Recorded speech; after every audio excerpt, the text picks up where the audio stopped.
Oke, saya mulai ya, adik-adik sekalian. Jadi perkenalkan, nama kakak Kak Paldi.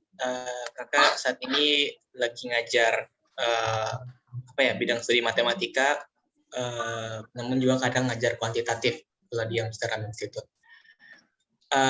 Malam ini kita bakal bahas beberapa soal untuk pengetahuan kuantitatif. Adapun soal yang kakak ambil ini soal UTBK tahun 2021 kemarin. Jadi mungkin kalau di sini ada beberapa pejuang-pejuang UTBK tahun kemarin, ya harusnya agak familiar dengan bentuk soal seperti ini. Maupun kalau ada yang beruntung berarti biasanya dia yang mengerjakan soal ini tahun kemarin gitu.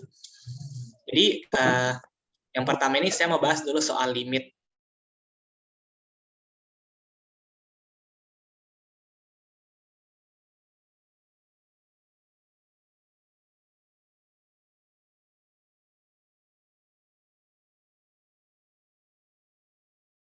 Sosum tetap harus belajar tentang limit. Nah, di sini kata soalnya begini. Semua pasangan A, B. Jadi pasangan A, B itu ya berarti A-nya sekian, B-nya sekian. Intinya mereka saling berpasangan gitu. Merupakan anggota 1, 2, 3, 4, 5. Maknanya berarti A dan B ini adalah suatu bilangan. Jadi kita udah tahu A-nya ini tepatnya berapa saja. Atau B ini tepatnya berapa saja. Untuk saat ini kita belum tahu. Yang jelas A itu dan B merupakan anggota yang di sini. Jadi mungkin saja A-nya 1, mungkin saja A-nya 3, mungkin saja A-nya 5, begitupun B-nya. Tapi yang jelas kita sudah tahu bahwa A dan B ini tidak mungkin 6, tidak mungkin 7, tidak mungkin 0, tidak mungkin 8, tidak mungkin 9. Kenapa? Karena soal bilang A dan B cuma boleh angka-angka yang termuat di himpunan ini. Himpunan 1, 2, 3, 4, 5. Gitu. Jadi soal ini ada hubungannya sama limit, ada berhubungan juga sama himpunan.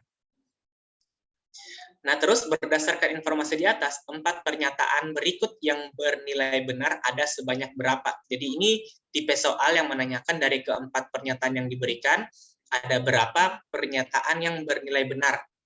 Gitu. Nah, tentunya untuk mengetahui dari keempat ini yang mana benar, kita harus menggunakan informasi yang diberikan. Di sini ada limit. Mungkin untuk beberapa orang, limit itu terbilang sebagai materi yang cukup sulit, tapi konsep limit sebenarnya itu cuma satu. Masukkan nilai limitnya. Kalau boleh, itu jawabannya, tapi kalau tidak boleh, maka kita gunakan cara lain. Cara lain itu biasa ada dalil L'Hopital, cara turunan pertama, maupun cara pemfaktoran. Itu kalau misalkan tidak bisa dimasukkan secara langsung, tapi kalau boleh, masukkan saja. Nah, bagaimana cara tahunya, Kak? Ini boleh atau ini tidak boleh? Nah, yang dimaksud tidak boleh dimasukkan secara langsung itu ketika misalkan kita punya soal limit, fungsinya itu pecahan maksudnya yang kayak gini ya, ada pembilang, ada penyebut. Ketika kita masukkan limitnya, namun kemudian bentuknya nanti 0 per 0, maka itu tidak boleh. Itu tidak boleh ya. Oke, tidak boleh. Contohnya gini, contoh yang tidak boleh. Misalkan saya punya soal limit, katakanlah limit X menuju 2 dari 3X dikurang 6 dibagi X kurang 2. Ini bentuknya pecahan, tapi kalau saya masukkan limitnya langsung, dapatnya nanti 3 dikali 2, 3 dikali 2, terus dikurang 6 dibagi 2 kurang 2. Yang atas dapatnya 6 kurang 6, dapatnya 0. Bawahnya juga 2 kurang 2, dapatnya 0. Ini yang tidak boleh dimasukkan secara langsung. Yang boleh bagaimana? Yang boleh kayak gini. Limit X kurang 2, misalkan di sini 3X tambah 2, yang di sini 2 tambah 2. 3X tambah 2 dimasukkan limitnya 2, berarti 3 kali 2 ditambah 2 dibagi 2 tambah 2. Sorry, ini X, maaf. Jadinya 3 tambah 2 itu 3 kali 2 6, 6 tambah 2 dapatnya 8, 2 tambah 2 dapatnya 4. Ini yang boleh, karena bentuknya bukan 0 per 0 gitu. Dan inilah jawabannya. Nah, terus kalau di soal kita ini, dia bagaimana? Apakah boleh atau tidak? Berarti lihat saja, kalau kita masukkan limitnya, apakah dia dapatnya 0 per 0 atau enggak. Nah, coba kita masukkan limitnya. Jadinya nanti dapat limit, saya pindah, dapatnya misalkan limit X menuju 1, jadi limitnya 1, A dikali X ditambah 2 dibagi X ditambah B. Nah, katanya sama dengan 1. Coba kita masukkan limitnya. A dikali X berarti A dikali 1. Ingat yang diganti X-nya, karena di sini limitnya X, berarti A dikali 1 itu ya A, gitu. Ditambah 2 berarti A ditambah 2 dibagi X tambah B, berarti 1 ditambah B. Nah, di sini kita tidak bisa bilang, oh ini 0 per 0. Kenapa? Karena setahu kita, kalau kita mau ini menjadi 0 per 0, maka setidaknya A-nya itu harus sama dengan negatif 2, B-nya itu harus sama negatif 1. Ketika ini terjadi, barulah yang ruas kiri ini atau barulah limitnya ini menjadi 0 per 0. Tapi apakah boleh tidak hanya sama dengan min 2? Boleh tidak B-nya sama dengan min 1? Nah, syarat soal tadi mengatakan bahwa A dan B-nya itu semuanya bilangannya positif. 1, 2, 3, 4, 5. Berarti tidak mungkin hanya min 2, tidak mungkin B-nya min 1. Kalau A-nya tidak mungkin min 2, kalau B-nya tidak mungkin min 1, berarti tidak mungkin ini bentuknya 0 per 0. Artinya, kita masukkan limit secara langsung pun itu boleh gitu. Sama kayak kasus yang ini yang boleh. Kayak gitu. Jadi ini boleh dimasukkan secara langsung. Berarti yang ruas kiri sama dengan ruas kanan. Nah, untuk menyederhanakan bentuk, ini kita kali saja. Kali silang yang ini sisa tambah B ke ruas kanan. Jadinya A tambah 2 sama dengan B ditambah 1. Nah, sekarang dari bentuk ini terserah. Kau mau bawa menjadi bentuk A sama dengan B tambah 1 dikurang 2, artinya 2 pindah ke ruas kanan, atau boleh juga begini. A tambah 2 dikurang 1 sama dengan B. Nah, kalau yang di bawah ini berarti si angka 1 yang pindah ke ruas kiri. Gitu. Kalau yang atas ini, yang 2 pindah ke ruas kanan. Terserah kita mau buat A-nya menjadi sendiri atau B-nya menjadi sendiri. Terserah yang mana, sama saja gitu. Kalau yang atas ini berarti kalau kita mau tulis dalam bentuk yang lebih bagus, jadinya 1 kurang 2 kan min 1 ya, jadinya A sama dengan B min 1. Kalau yang di bawah berarti 2 kurang 1 ya 1, berarti A tambah 1 sama dengan B, atau B sama dengan A tambah 1. Jadi kita dapat 2 pernyataan, ini setara, sama saja. Nah, sekarang kita lihat apa yang diinginkan soal, apa yang mau dicek. Yang mau dicek ternyata A tambah B, himpunannya berapa saja, A kali B himpunannya berapa saja. Nah, berarti di sini kita harus cari tahu, A ini anggotanya berapa saja, B ini anggotanya berapa saja. Bagaimana cara cari tahu? Ya kita gunakanlah persamaan ini. Terserah mau pakai yang atas atau yang bawah. Gitu. Dan juga kita gunakan yang ini. Gitu. Jadi kita tebak dulu A-nya berapa atau B-nya berapa. Kalau kita pakai yang atas, berarti yang kita tebak B. Nanti kalau kita tebak B, dapat A. Gitu. Kalau yang kita pakai bawah, berarti yang kita tebak itu A. Nanti dari A dapat B. Gitu. Terserah mau pakai yang mana. Katakanlah saya pakai yang atas, yang ini saya pakai. Jadinya saya mulai dari menebak nilai B. Saya tebak dari, saya misalkan ambil B-nya 1, karena di sini nilai kecil 1. Kalau B-nya 1, A-nya berapa? Kalau B-nya 1, maka A-nya sama dengan A sama dengan 1 kurang 1, dapatnya 0. Apakah boleh A sama dengan 0? Katanya A-nya harus cuma di sini. Di 1, 2, 3, 4, 5. Berarti ini tidak boleh, karena A-nya 0. Berarti B-nya tidak boleh 1 juga. Jadi A0 dan B1 tidak boleh. Berarti tidak boleh tebakan B1. Kita lanjut, kalau B-nya 2 berapa? A-nya. Kalau B-nya 2, berarti A-nya sama dengan, masukkan di sini saja. Masukkan di sini. Jadinya apa? 2 kurang 1 dapat 1. Berarti kalau B-nya 2, A-nya 1. Apakah 1 termuat di sini? Termuat di sini. Apakah 2 termuat di sini? 2 termuat di sini. Berarti ini boleh. Berarti kalau A-nya 1, B-nya 2. Itu pasangannya. Berarti pasangannya A, B sama dengan 1,2. Kayak gitu. Kemudian, tebak lagi kalau B-nya 3 berapa? B-nya 3 dengan cara yang sama dapat nanti A-nya sama dengan 2. Kalau B-nya aku ambil 4, berarti nanti dapat A-nya sama dengan 3. Kalau B-nya kita ambil 5, berarti A-nya sama dengan 4. Kalau kita ambil B-nya 6, nah boleh enggak ambil B sama dengan 6? Oh, tidak boleh. Kenapa? Karena kalau di soal katanya B-nya itu paling besar boleh 5, tidak boleh 6. Oh, berarti cuma stop di B sama dengan 5 saja. 4 ada di sini, ada. 3 ada di sini, ada. 2 ada di sini, ada. Semuanya ada di sana. Berarti pasangan ini boleh. Inilah pasangan A dan B yang boleh memenuhi syarat soal. Gitu. Nah, kayak gitu. Jadi A-nya itu berapa? A itu berarti anggota dari 1, 2, 3, dan 4. Sedangkan B itu anggota dari 2, 3, 4, 5. Sekarang tinggal mengecek ini. 4 poin yang mana bersesuaian dengan fakta yang kita peroleh. Jadi fakta yang kita peroleh tadi, yang pertama itu ada yang ini, yang kedua ada yang ini, yang ketiga ada yang ini. Tinggal dicek. Yang pertama, apakah benar B sama dengan A tambah 1? Kita lihat. A sama dengan B kurang 1, B sama dengan A tambah 1. Oh, berarti betul. Pernyataan 1 betul. Kita pindah ke pernyataan 2. Nah, ini hati-hati. Ingat, di pernyataan 2 itu dia menjumlahkan sebuah himpunan. Ingat, menjumlahkan himpunan itu bukan didasarkan pada letaknya. Jadi mungkin kalau ada adik-adik yang lagi buru-buru mengerjakan soal, biasa di sini terkecoh gitu. Jadi jangan berpikir bahwa kalau A saya tambah sama B, berarti saya tambah 1 dan 2. Berarti begini, 2 tambah 3 saya tambah. Berapa itu? 5. 3 sama 4 saya tambah, dapat 7. 4 tambah 5, 9. Seakan-akan begini jawabannya, 3579. 3579. Padahal, kalau adik-adik menjumlahkan dua buah himpunan itu, harusnya seperti ini. Ini salah yang pertama ya, harusnya seperti ini. Kita jumlahkan semua kemungkinan. Kayak bagaimana? Kayak begini.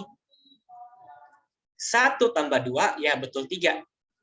Tapi ini juga dijumlahkan. 1 tambah juga sama 3. Berapa ya? 4. 1 tambah 4, dapat 5. 1, 5, berapa? 6. Dan seterusnya.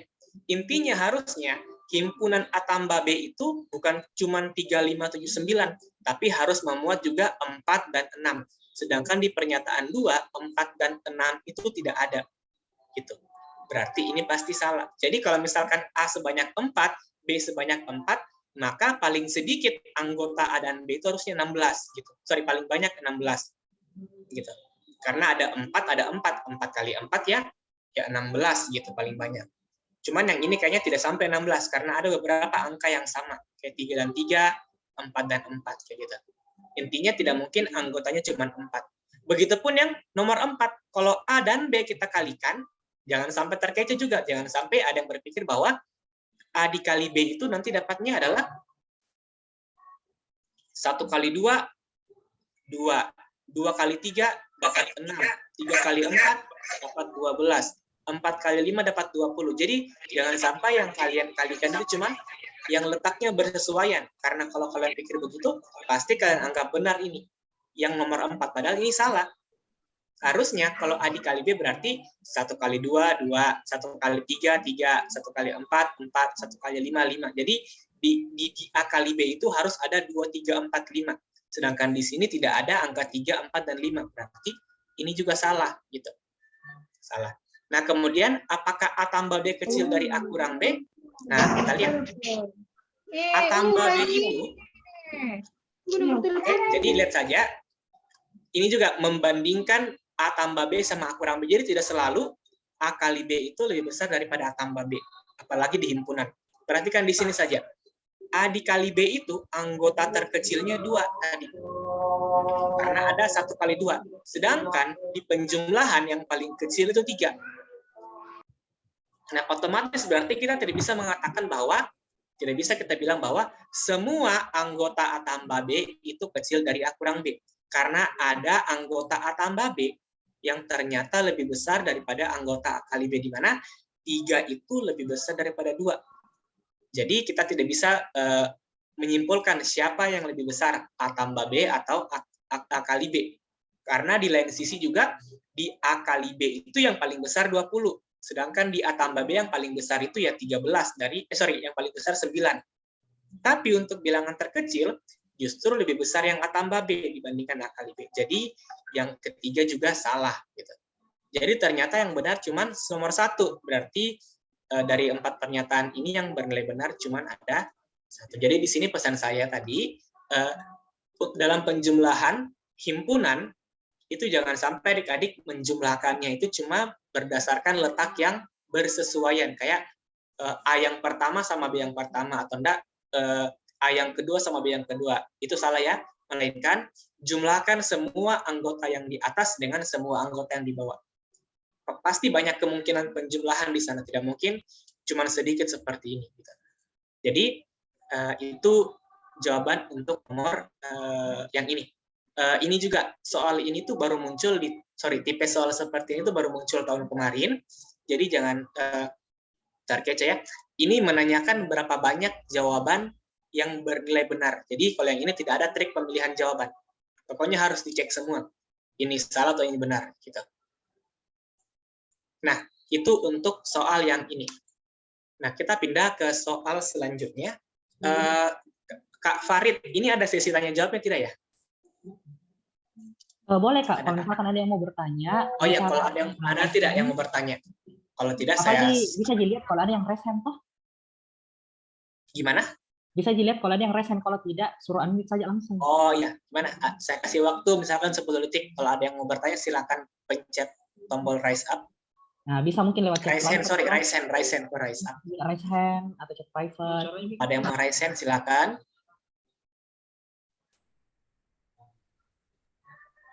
Bisa 1, 2. Ya. Siapa yang bicara? Ada yang bertanya? Oke, 10 detik berlalu tidak ada yang bertanya, berarti saya rasa cukup mudah ya. Jadi tadi ini konsepnya limit dan himpunan. Gitu. Oke, ke soal selanjutnya. Nah, ini. Bangun dimensi 3. Ini saya rasa semua dapat kalau yang kelas 3, karena ini materinya kalau tidak salah di matematika wajib, materi dimensi 3. Yang menentukan jarak titik ke garis, titik ke bidang, bidang ke bidang, garis ke garis, titik ke titik. Nah, di sini kita dikasih sebuah balok. Kita dikasih sebuah balok di mana informasinya mengatakan bahwa AB-nya 9, gitu. BC-nya itu 4 dan CG-nya itu 6, gitu. CG-nya 6. Titik K terletak pada titik K adalah perpotongan diagonal bidang ADHE. Berarti K ini pasti letaknya di tengah-tengah di sana karena dia di perpotongan sebuah persegi panjang. Jadi ini persegi panjang karena alas dan tingginya beda. Gitu. Kemudian titik T terletak pada GH yang ini dengan GT sama dengan 1/2 TH. Berarti ini kalau misalkan kita bagi 3 ruas, yang HT itu dapat 2 ruas, sedangkan GT itu dapat 1 ruas. Jadi itu maksudnya gitu. GT sama dengan 1/2 TH. Sehingga kalau misalkan HG 9, berarti ya bisa tahu kalau kita bagi 3 sama panjang, ini 3, ini 3, gitu. Ini 3, ini 3, ini pasti 3 juga. Berarti HT sama dengan 6. Dan GT itu sama dengan udah Kak ya dengan 3. yang pi Oke, yang mungkin adik-adik yang berarti kalau bukan B mau bertanya, bisa mikrofonnya dimatikan dulu agar tidak mengganggu siswa yang lainnya. Atau mungkin admin bisa tolong di mute dulu yang tidak mau bertanya. Konsrat 17 enggak tahu saya kritikan tadi punya dapat apa itu kan Kak Farid. ignore kan mengabaikan. Oke, saya lanjut. Kemudian di sini kita punya informasi HT-nya 6, GT-nya 3. Berdasarkan informasi yang diberikan, manakah hubungan antara kuantitas P dan Q yang benar? Yang P itu jarak L ke K, ini mungkin ada salah pengetikan, harusnya bukan L ke K ya, ini saya ganti jarak T ke K, kemudian yang Q itu panjangnya 16. Jadi kita untuk menjawab soal ini berarti kita harus tahu berapa jaraknya T ke K gitu. Nah, cuman kalau kita pikir-pikir PK ini kan waktunya agak singkat ya. Sedangkan kalau kita mau cari jarak T ke K ini sebenarnya gampang juga, tidak terlalu sulit. Kita bisa pakai konsep Pitagoras. Ini kita ambil segitiga siku-siku. Yang ini saja, yang H, Q sama T. Dia siku-siku di sini berarti kalau kamu cari panjangnya T ke K, kau harus cari tahu panjangnya HT, kau harus cari tahu juga berapa panjangnya H ke K. Kalau H ke T kan sudah ada 6. Sedangkan H ke K itu ya berarti kita bisa pakai setengahnya H ke A. Sedangkan H ke A itu bisa kita cari pakai Pitagoras juga. Di mana H ke A berarti sama dengan G ke B. G ke B ini 4, ini 6. Ingat triple Pitagoras? Berarti 6 kuadrat ditambah 4 kuadrat, ya intinya hasilnya ini sama dengan akar 64 ditambah 36. Itu sekitar berapa ya? 64 tambah 36 sama dengan 60 tambah 40. Oh, 100. 10. Kayaknya salah. Sorry, 36 tambah, 16, maaf. 36 tambah 16 berarti 52, sorry. Akar 52. Intinya tidak bagus angkanya, jelek gitu. Nah, cuman di sini ada triknya gitu. Triknya adalah kita tidak perlu cari tahu berapa panjangnya TKK. Kita cukup pakai logika saja. Begini. Ingat, di suatu balok, entah itu balok, entah itu persegi, pokoknya yang mirip-mirip, balok sama persegi itu kan mirip ya. Jarak terpanjang itu adalah jarak diagonal ruang. Jarak terpanjang itu adalah diagonal ruang. Tidak ada jarak titik yang lebih panjang dibandingkan diagonal ruang. Di mana di sini diagonal ruangnya itu adalah G ke A gitu. Jadi pasti jarak T ke K itu tidak akan mungkin lebih besar daripada G ke A. Pokoknya TK pasti kecil G ke A. Nah, perhatikan di sini G ke A itu bisa kalian cari menggunakan cara Pitagoras juga. Ini 4 tadi. Ini G ke C 6. Nah, ingat kalau kalian mau cari panjang diagonal ruang itu rumusnya gampang ya. Tinggal kuadratkan semua saja ini alas tinggi sama lebar, terus kalian jumlahkan. 9 kuadrat dapat 81, 4 kuadrat dapat 16, 6 kuadrat dapat 36. Ini kalau kita jumlahkan nanti dapatnya berapa ya?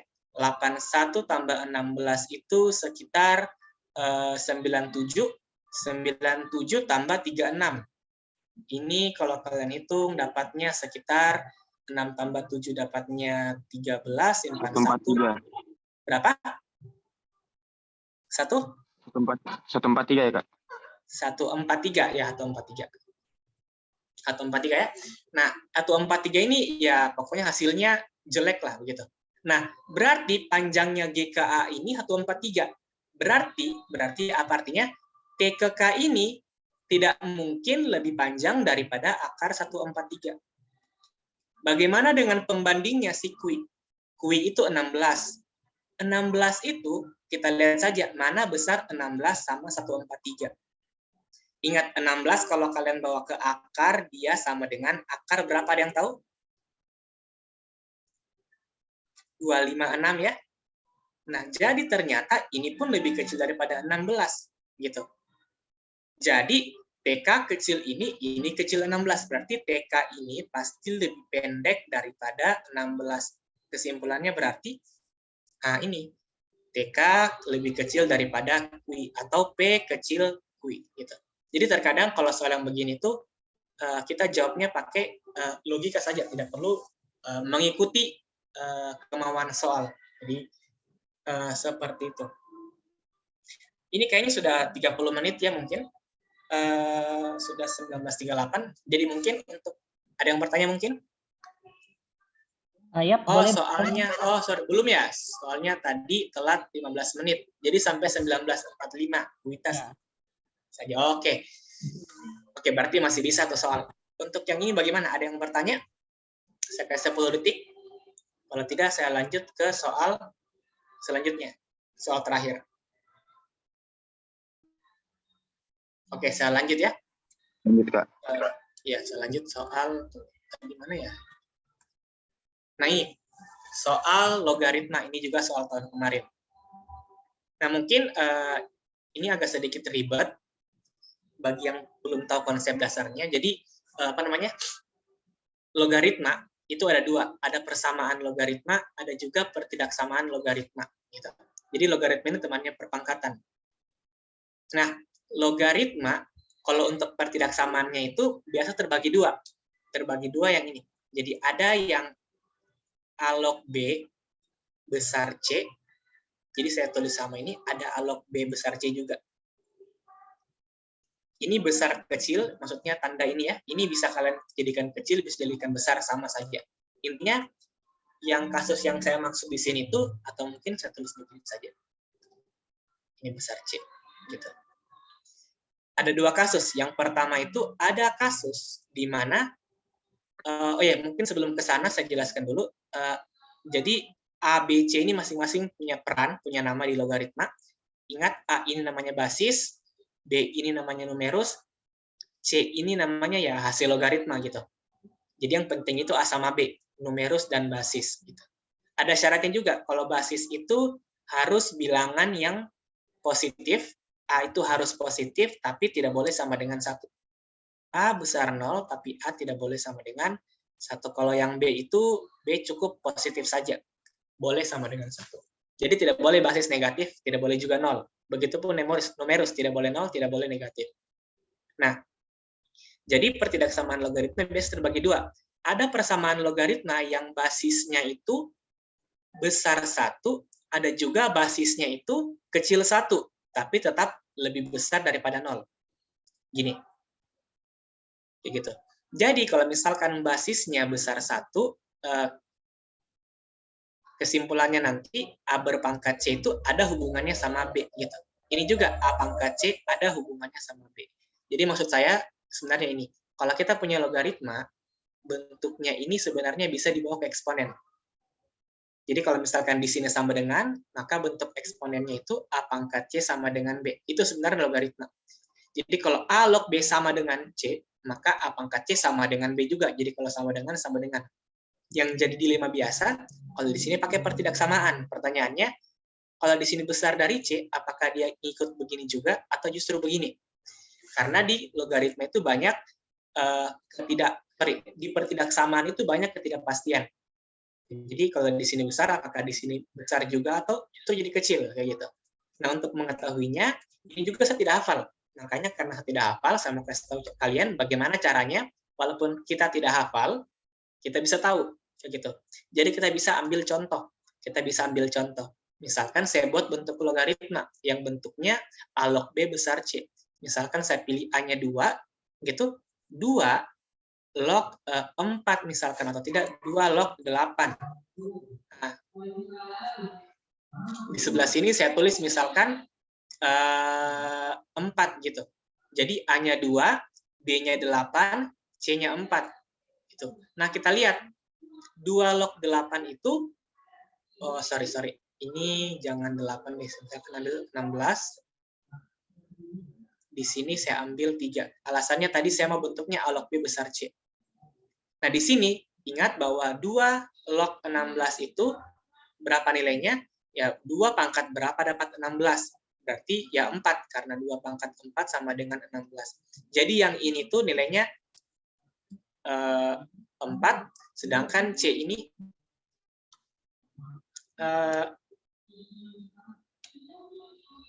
sedangkan yang C ini tadi saya ambil misalkan 3 gitu. Jadi di sini saya punya pertidaksamaan bahwa ruas kiri itu besar daripada ruas kanan. Jadi ini sesuai yang diinginkan tadi. 2 log 16 besar dari 3. Nah, jadi 4 itu besar 3. Jadi misalkan kalau tadi saya ambil di sini 6, berarti salah karena harusnya 4 besar dari 3.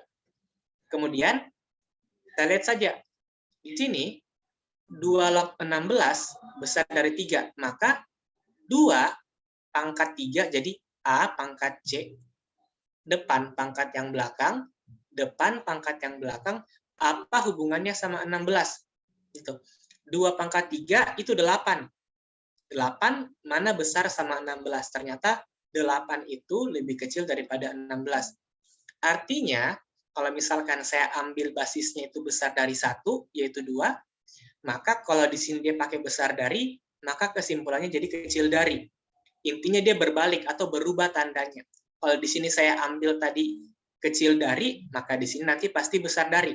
Intinya, di logaritma dan di bentuk pangkat itu berkebalikan tandanya. Berarti di sini bisa kita tulis, kalau di sini besar dari, maka A pangkat C, kalau basis yang besar 1, di sini berbalik, sedangkan yang ini lawannya. A pangkat C tetap besar B. Jadi ada yang berubah tanda, ada yang berganti tanda. Kalau yang basis besar 1 dia berganti tanda, kalau yang basis kecil 1 dia tandanya tetap. Kayak gitu. Nah, di soal ini bentuknya basisnya adalah 4. Berarti dia kasus yang basis besar 1. Artinya kalau saya bawa ke bentuk pangkat, harusnya dia tandanya berubah arah. Jadinya ini gampangnya, kalau kita punya 4 log 3 log X kurang 1 besar 1. Jadi soalnya sebenarnya gampang. Kalau kalian tahu konsepnya, cepat sekali dikerjakan. Kalau misalkan kalian tahu konsepnya, langsung lihat ini saja. Jadi ini bentuknya kan logaritma. Mungkin ada yang tidak suka logaritma. Kalau kalian tidak suka logaritma, kalian bawa ke bentuk pangkat saja. Jadi yang ini saya misalkan kotak saja. Inilah C-nya, ini A-nya. Sorry. Ini B-nya, ini A-nya, ini C-nya. Jadi kalau di sini besar dari, kalau basisnya besar 1, maka nanti pasti berubah arah. Jadinya A pangkat C pasti kecil B. Berarti A pangkat C 4 pangkat 1 kecil dari B. Kecil dari 3 log X kurang 1. Kecil dari si kotak ini. Gitu. 4 pangkat 1 ya 4. Gitu. Nah ini saya bawa lagi ke bentuk logaritma yang tadi. Saya tulis kembali. Jadi 3 log X kurang 1 itu besar dari 4. Atau 4 pangkat 1. Saya juga tidak suka bentuknya ini logaritma. Ya saya bawa ke bentuk pangkat lagi. Sekarang ini A-nya, ini B-nya, ini C-nya. Di sini A-nya masih sama, yaitu A yang besar dari 1. Berarti nanti kalau saya bawa ke bentuk pangkat, tandanya berubah juga. Jadinya apa? A pangkat C, 3 pangkat 4, kecil dari X kurang 1. Kecil dari B. 3 pangkat 4 itu 81, berarti 81 kecil dari X kurang 1. Atau kita bisa bilang, kalau min 1 pindah ke ruas kiri, jadinya 81 tambah 1, dapatnya 82. Berarti X itu besar dari 82. X besar dari 82, itu kesimpulannya. Nah, ternyata di sini jauh sekali jaraknya. P-nya itu tadi, X adalah bilangan-bilangan yang besar dari 82. Jadi X-nya itu bilangan yang besar dari 82. Sedangkan Q-nya itu 16. Maka pasti P selalu lebih besar daripada Q. Jadi jawabannya ini yang A ya. Kuantitas P itu lebih besar daripada Q. Jadi untuk soal ini, pesan saya, pelajari logaritma, khususnya pertidaksamaan logaritma, karena di UTBK itu jarang kalian temukan persamaan logaritma. Jarang kalian temukan ini. Kebanyakan itu pertidaksamaan, entah logaritma maupun eksponen. Yang ini juga cukup penting karena konsep yang ini tuh dari 2019 selalu dipakai. Gitu. Ini selalu muncul soal yang seperti ini. Cuman biasanya kemasannya berbeda. Oke, mungkin untuk saat ini sudah melewati 19.45, jadi yang bertanya silakan, saya kasih 10 detik.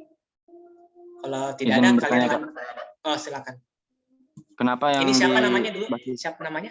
Oh, maaf Kak. Nama saya Muhammad Awaluddin. Dari SMA? Dari Man3 Kota Makassar, Kak. Oke, gimana? Apa tadi, Amal ya? Amar. Oh, Amar, sorry. Gimana, Amar? Ini Kak, kan tadi syaratnya A besar 0 itu A tidak boleh sama dengan 1 yang numerusnya, yang basisnya, Betul. basis A. Basisnya. Kenapa nggak boleh sama dengan 1, Kak? Oke, kenapa tidak boleh sama dengan 1? Oke. Tapi Amar, Amar, kalau yang ini cukup jelas tidak? Kalau saya punya A log B sama dengan C, maka A pangkat C sama dengan B. Ya, insya Allah jelas, Kak. Oke, jadi ini definisi logaritma ya. Definisi logaritma. Jadi apa yang terjadi kalau misalkan Amar kita pilih A sama dengan 1? Oke, bagus. Katakanlah saya tulis berarti 1 log 3 misalkan. Amar bisa tahu enggak berapa jawabannya ini? Atau enggak yang gampang dulu deh. Logaritma itu kan kalau A log B sama dengan C berarti A pangkat C sama dengan B. Kalau saya punya 2 log 4, berarti kalau saya mau cari tahu berapa jawabannya, 2 pangkat berapa dapat 4. Pangkat 2 berarti jawabannya 2. Kalau saya punya soal 3 log katakanlah 27 sama dengan berapa, berarti 3 pangkat berapa dapat 27. Oh, 3 pangkat 3, berarti 3 log 27, 3. Nah, sekarang Amar, 1 pangkat berapa dapat 3? Oh iya, nggak bisa. Tidak bisa, karena kenapa? Sifatnya 1 itu berapapun pangkatnya, dia akan tetap 1. Oh iya. Okay. Itu makanya basis tidak boleh 1. Gitu. Oke? Paham. Oke, sip. Ada lagi yang bertanya? Kalau tidak ada, ya tidak ada? Oke, bagus. Semoga paham ya. Kalau gitu saya izin stop share dan saya izin meninggalkan ruangan. Selamat lanjut ke pelajaran selanjutnya. Saya pamit, Farid. Oke, Kak. Terima kasih banyak materi dari Kak Faldi. Oke, jadi materi dari Kak Faldi sangat insightful ya tentunya buat adik-adik sekalian. Dan meskipun mungkin hanya setengah jam, tapi semoga ilmu yang kita dapatkan itu bisa membekas ke adik-adik sekalian. Dan insya Allah mungkin nanti kalau misalkan adik-adik UTBK di depan layar komputer nih ceritanya, bisa mungkin muncul soal yang kita sudah bahas hari ini ya, amin. Karena itu pasti bakalan sangat membantu adik-adik sekalian, ya. Oke deh. Nah, selanjutnya kita akan ada materi lagi ya untuk penalaran umum. Nah, jadi penalaran umum ini mungkin teman-teman harus ini ya lebih excited lagi. Soalnya kan penalaran umum ini tidak ada kurikulum mata pelajarannya di sekolah masing-masing. Jadi kita punya very limited space untuk kita belajar penalaran umum. Jadi kesempatan ini dimanfaatkan sebaik-baiknya dan jangan sampai ada yang left ya, karena kita punya Zoom ini terbatas kotanya. Jangan sampai nanti teman-teman left terus digantikan posisinya sama peserta yang lain ya. But even if itu terjadi, kalian tetap tidak usah khawatir karena ini semua kita sudah rekam dan nanti akan diupload di YouTube Amsterdam Institute. Jadi teman-teman bisa subscribe, bisa like, kayak YouTuber aja nih gue. Ya, nanti bakalan di YouTube teman-teman bisa pakai untuk belajar ulang. Tapi tentunya akan tetap lebih menguntungkan kalau kita joinnya sekarang karena bisa interaksi langsung sama pemateri kita. Oke deh. Nah, selanjutnya untuk Kak Mufli. Oke, Kak Mufli mungkin lagi ini ya, sudah sementara bergabung. Oke deh. Nah, sambil menunggu Kak Mufli, mungkin saya mau tanya-tanya lagi sedikit deh. Wah, ada ini nama akun 1KLD-VS5. Wah, ada nggak orangnya ini? Kenapa nama akunnya panjang sekali seperti ini ya, kayak link Zoom? Oke deh. Ada Arninda Alam. Arninda Alam ini masih kelas 11 ternyata. Wah, luar biasa sekali ya. Kelas 11 sudah mulai mempersiapkan UTBK-nya. Oke.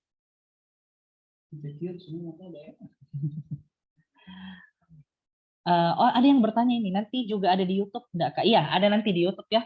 Jadi mungkin teman-teman yang ketinggalan kemarin, yang part 1 itu kita bahas matematika sama fisika, di part 2 kita bahas biologi sama kimia, ya teman-teman bisa lihat di YouTube Amsterdam Institute. Ya, kita semua upload di situ. Dan jangan lupa follow juga Amsterdam Institute ya. Mungkin di sini ada yang belum sempat follow atau gimana. Kalau misalkan punya second account, follow juga ya. Karena kita akan share tiap hari di situ info-info menarik, entah itu tentang SNMPTN, tentang SBMPTN, tentang sekolah kedinasan, dan juga latihan-latihan soal tiap hari yang adik-adik bisa coba jawab. Karena bakalan selalu ada pembahasannya juga kita share di story. Kalau teman-teman juga ketinggalan, nggak usah khawatir karena soal-soal yang sudah pernah kita upload itu semua ada di sorotan atau di highlight profile Instagram Amsterdam Institute. Jadi teman-teman bisa lihat di situ latihan-latihan soalnya. Jadi sangat banyak sekali benefit yang adik-adik bisa dapatkan di Belajar.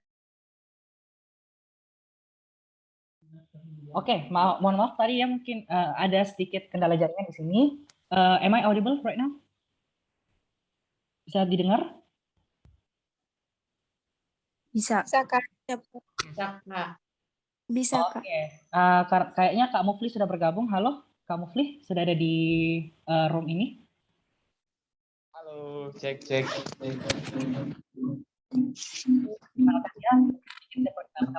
Mungkin siap-siap. Jadi Kak Mufli ini merupakan mahasiswa Teknik Sipil Universitas Hasanuddin. Jadi sekedar informasi, Teknik Sipil Unhas juga ini merupakan salah satu jurusan yang sangat ketat dan juga favorit tentunya di Universitas Hasanuddin. Apalagi jurusan ini juga sudah mendapatkan 3 akreditasi internasional ya. Sudah ada juga kelas internasionalnya. Buat teman-teman yang mungkin punya cita-cita pengen lanjut juga mungkin di Teknik Sipil Unhas, ya mungkin bisa tanya-tanya Kak Mufli kayak mana sih fasilitasnya, kayak gimana labnya di Teknik Sipil Unhas ya. Kalian bisa sharing nanti sama Kak Mufli juga. Oke deh. Baik, to make it short, saya langsung berikan kesempatan waktu dan layar kepada Kak Mufli, dipersilahkan. Oke, thank you, Kak Farid.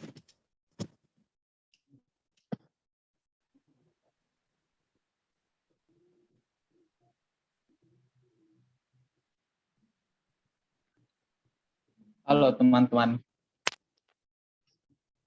Halo Kak. Suara saya kedengaran tidak? Cek. Kedengaran Kak. Kedengaran. Very clear. Kalau layarnya kelihatan? Fotonya enggak kelihatan Kak. Kedengaran Kak. Kedengaran Kak. Mungkin Kalau yang layarnya mungkin bisa cari jaringan yang mungkin lebih stabil ya, soalnya di sini kelihatan kok.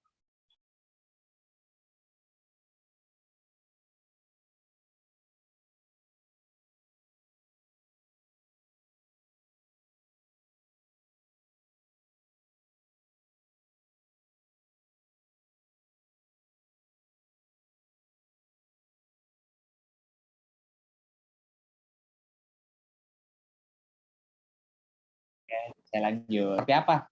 Logika ini saya namakan ada yang namanya jika maka. Yang paling sering muncul itu ada jika maka. Bla bla bla bla. Nanti lihat soal. Terus yang kedua ada yang namanya logika kuantor. Biasanya identik soalnya dengan kata ada semua bla bla bla bla bla. Ada bla bla bla bla bla atau beberapa. Nah, gitu. Nah, jadi untuk di penalaran umum saya mau bahas bagian logikanya.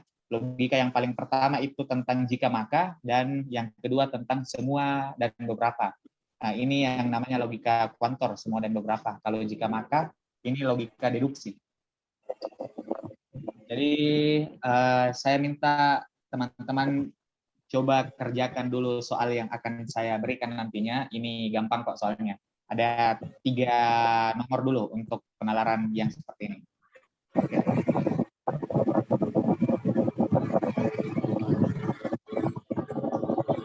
Kelihatan soalnya?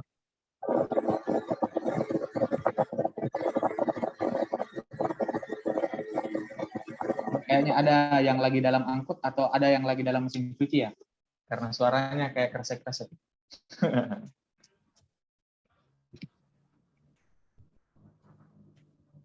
Oke.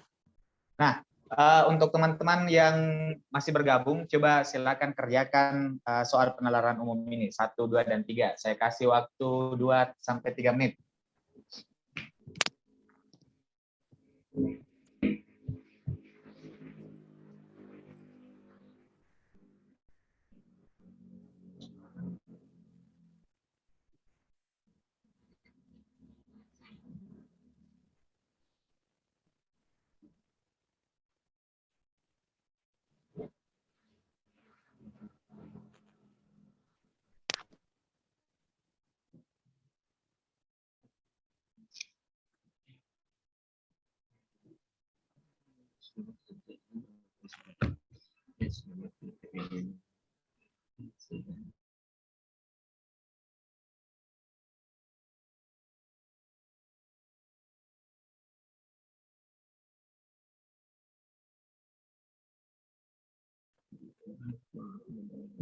Sorry guys.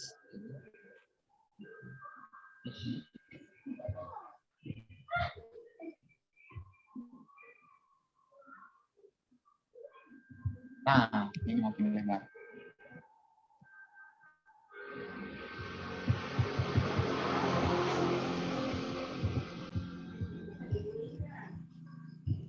Kayaknya deh. Oke, sekarang kita diskusikan soalnya. Nah, pembahasan akan saya mulai dari nomor 1. Nomor 1, apa jawabannya? Silakan chat di kolom komentar.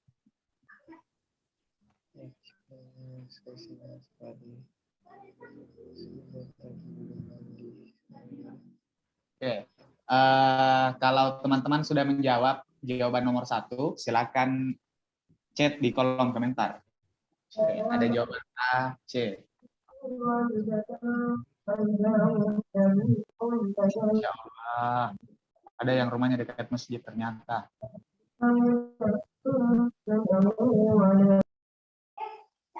Variatif ya. Ada A, C, E, B, A. Oke, ini khusus jawaban nomor 1 dulu ya. Saya senang apabila saya sudah Nomor makan. 1 dulu, nomor 1 dulu. Apabila saya sudah mandi, saya sudah makan tapi belum mandi. Kesimpulan yang tepat adalah kesimpulan. Oke, untuk nomor 1, pilihan jawabannya sudah banyak di kolom komentar. Ada yang jawab A, ada jawab C, ada jawab E. Ada beberapa yang jawab B, tapi dominan jawaban itu jawaban A dan jawaban C. Nah, kira-kira yang mana nih jawaban yang paling tepat? P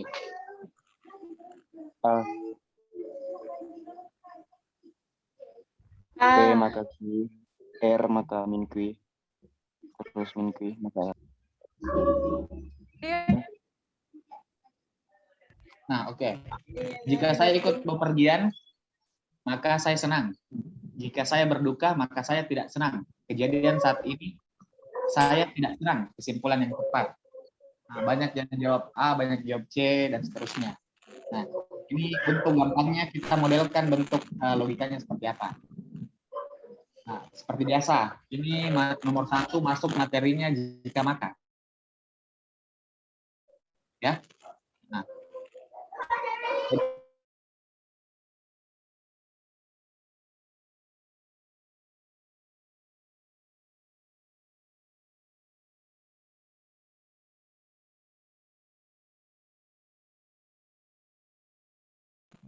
Kalimat yang kedua, jika saya berduka, maka saya tidak senang. Nah, R maka Q, R maka min Q. tidak, atau negasi Q. Ya, min Q, boleh. Jadi untuk yang pertama P maka Q, untuk yang kedua R maka negasi Q. Jika saya berduka, maka saya tidak senang. Kejadian saat ini saya tidak senang. Kejadian saat ini saya tidak senang. Kesimpulan yang tepat adalah Ya, kesimpulan yang tepat adalah jadi negasi Q yang terjadi. Nah, kalau negasi Q terjadi, apa kira-kira kesimpulannya? Tadi banyak jawab A, saya berduka. Banyak jawab C, saya tidak ikut bepergian. Ada tadi jawab B, ada jawab E. sama sekali tidak ada yang jawab delta. Oke, saya apresiasi karena tidak ada yang jawab delta. Nah, tapi ini bagaimana cara jawabnya? Nah, kalau kita bahas yang premis pertama, P maka Q, berarti kalau Q terjadi ini diakibatkan karena P. Boleh karena P, boleh karena yang lainnya. Ada unsur-unsur penyebab yang lainnya. Oke, ini untuk premis yang pertama, premis 1. Oke. Terus ada premis kedua. Premis kedua ini, kalau R terjadi, maka yang terjadi itu negasi Q. Berarti banyak juga penyebabnya negasi Q. Nah, oke. Kejadian saat ini, saya tidak senang. Kalau saya tidak senang, berarti negasi Q yang terjadi. Ini negasi Q yang terjadi. Nah, kalau negasi Q yang terjadi, nah, jadi jawabannya ini. Kalau umpamanya ada yang jawab R itu berarti saya berduka, itu jawaban yang salah. Karena apa? Yang menyebabkan negasi Q terjadi, ini ada banyak. Boleh R, boleh yang lainnya. Jadi kalau negasi Q terjadi, belum tentu karena R. Bisa ya? Iya, Kalau bisa. negasi Q yang terjadi, coba lihat premis kedua. Kalau negasi Q yang terjadi, belum tentu diakibatkan karena R. Karena banyak penyebab negasi Q ini terjadi. Boleh R, boleh yang lainnya. Oke, jadi yang jawab A itu salah. Dan masih banyak yang kegocek nih di sini. Nah, jadi untuk opsi A itu salah. Nah, saya mengerti kenapa kalian jawab opsi A, karena pasti kalian berpikiran lewat premis duanya saja. Nah, dan bantahannya seperti itu. Jadi opsi A salah. Bisa ditangkap sampai di sini ya? Bisa. Oke, Siap, lanjut. bisa. Premis, coba lihat premis pertama. Jika P terjadi, maka Q terjadi. Nah, tapi kalau Q ini tidak terjadi, otomatis semua penyebabnya di sini tidak terjadi. Yang ini tidak terjadi, ini tidak terjadi, yang ini tidak terjadi, ini juga tidak terjadi. Makanya kalau negasi Q terjadi, ini otomatis negasi P juga tidak terjadi. P juga tidak terjadi. Bisa mengerti?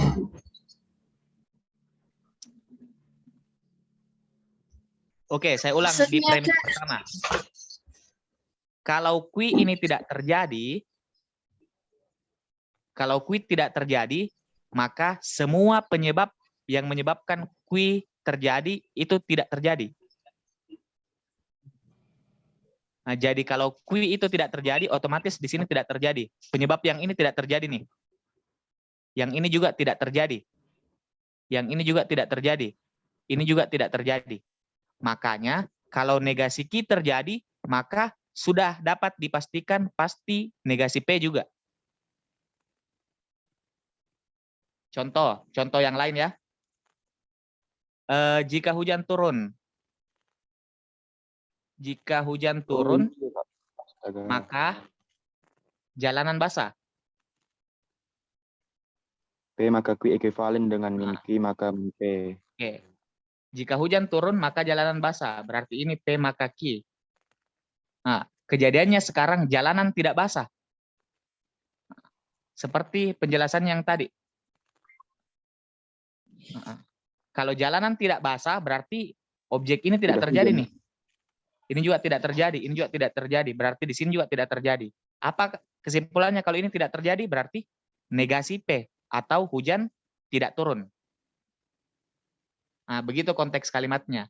Nah, konteks yang seperti ini dijadikan di premis pertama tadi. Jadi kalau Q tidak terjadi, maka pasti P juga tidak terjadi. Bisa ya? Nah, ini saya hapus dulu deh.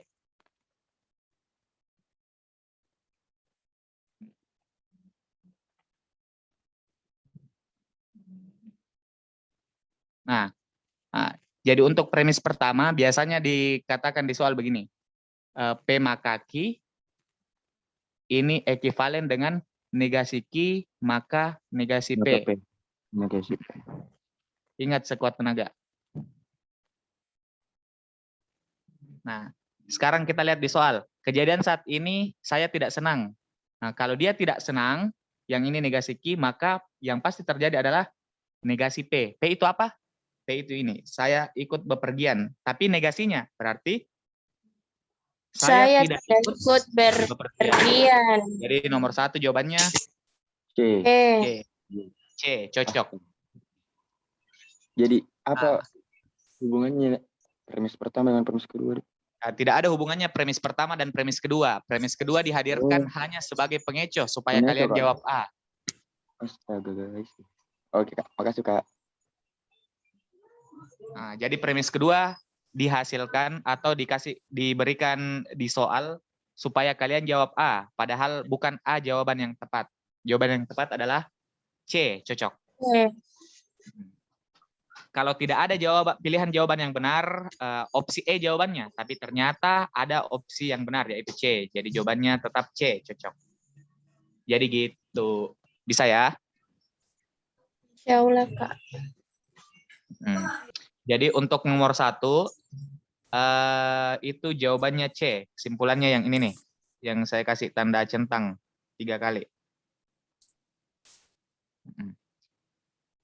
Kejadian saat ini saya tidak senang. Kesimpulan yang tepat adalah saya tidak ikut bepergian. Oke, lanjut.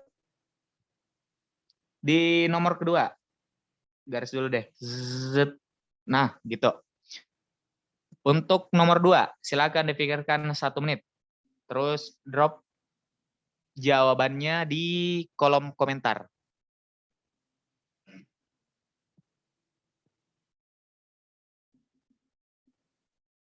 Ya oke, silahkan di drop jawabannya di kolom komentar teman-teman untuk nomor 2. Habibi, bingung Kak. Oke, sebentar saya jelaskan ulang ya. Kita lanjut dulu di nomor 2.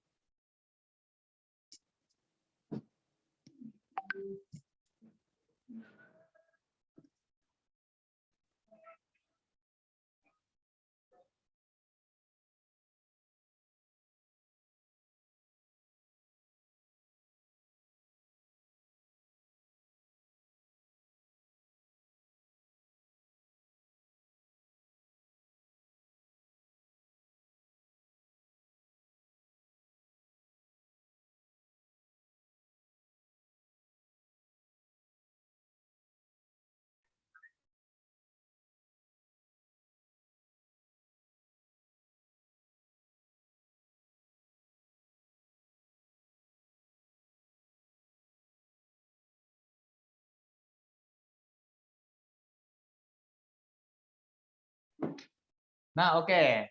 Sudah ramai pilihan jawabannya. Ada jawab A, B, E, masih variatif jawabannya, belum satu suara.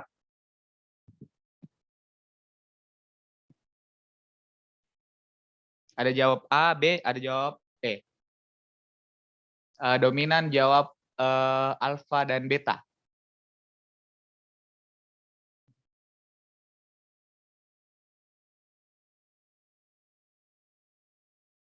Oke, saya minta pendapatnya dulu deh. Yang jawab salah satu orang yang jawab A. Ada atas nama Ananda Melisa.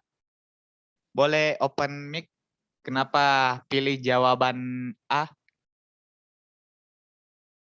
Ananda Melisa.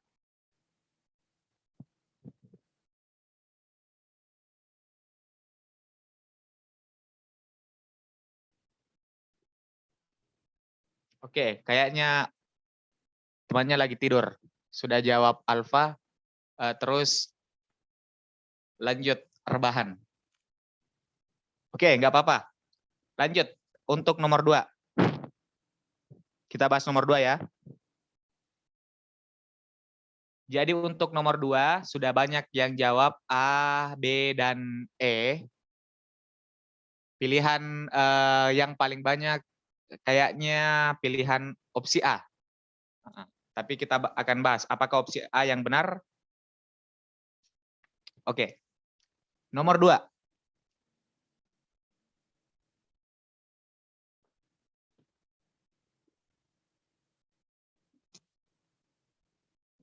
Oke, kelihatan ya layarnya. Nah, lanjut. Saya senang apabila saya sudah makan. Saya senang apabila saya sudah mandi. Berarti di sini saya senang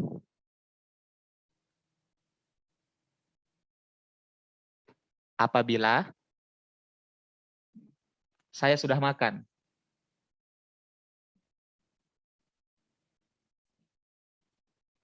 Saya senang apabila saya sudah makan, ini ekivalen atau sama artinya dengan jika saya sudah makan, maka saya senang.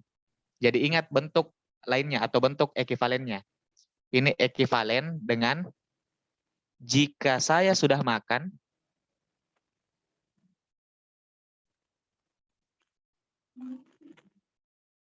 maka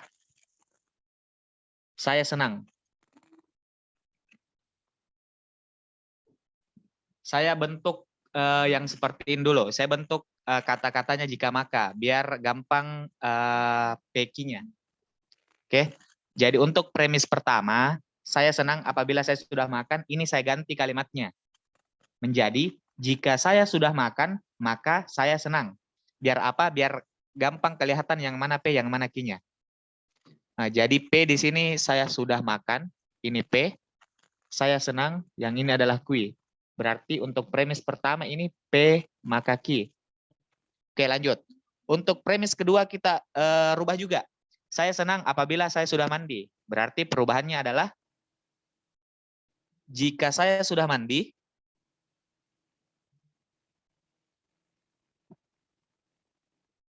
maka saya senang. Nah, jadi dirubah dulu ke bentuk yang familiar kita dengar, jika maka. Nah, saya senang apabila saya sudah mandi, itu ekivalen dengan jika saya sudah mandi, maka saya senang. Nah, di sini saya sudah mandi. Nah, notasi P dan notasi Q ini sudah ada, jadi di sini saya pakai notasi R. Di sini saya senang sama dengan di atas, jadi notasinya pakai Q. Berarti di sini R maka Q. Oke. Yang terjadi, saya sudah makan tapi belum mandi. Kesimpulan yang tepat adalah banyak yang jawab A. Yang jawab A pasti berpikiran, oh karena dia sudah makan berarti dia senang. Tapi dia belum mandi, berarti dia tidak senang. Jadi untuk nomor 2 yang menyebabkan Q ini banyak. Yang menyebabkan Q ini adalah P, karena jika saya makan, maka saya senang. Yang menyebabkan Q juga adalah R. Jika saya sudah mandi, maka saya senang. Apakah harus terjadi kedua-duanya biar saya senang? Itu pertanyaan mendasarnya dulu. Apakah harus keduanya terjadi supaya saya senang? Nah, jawabannya tidak. Tidak. Jadi kalau saya hanya makan saja, berarti saya juga senang. Kalau saya hanya mandi saja, berarti saya juga senang.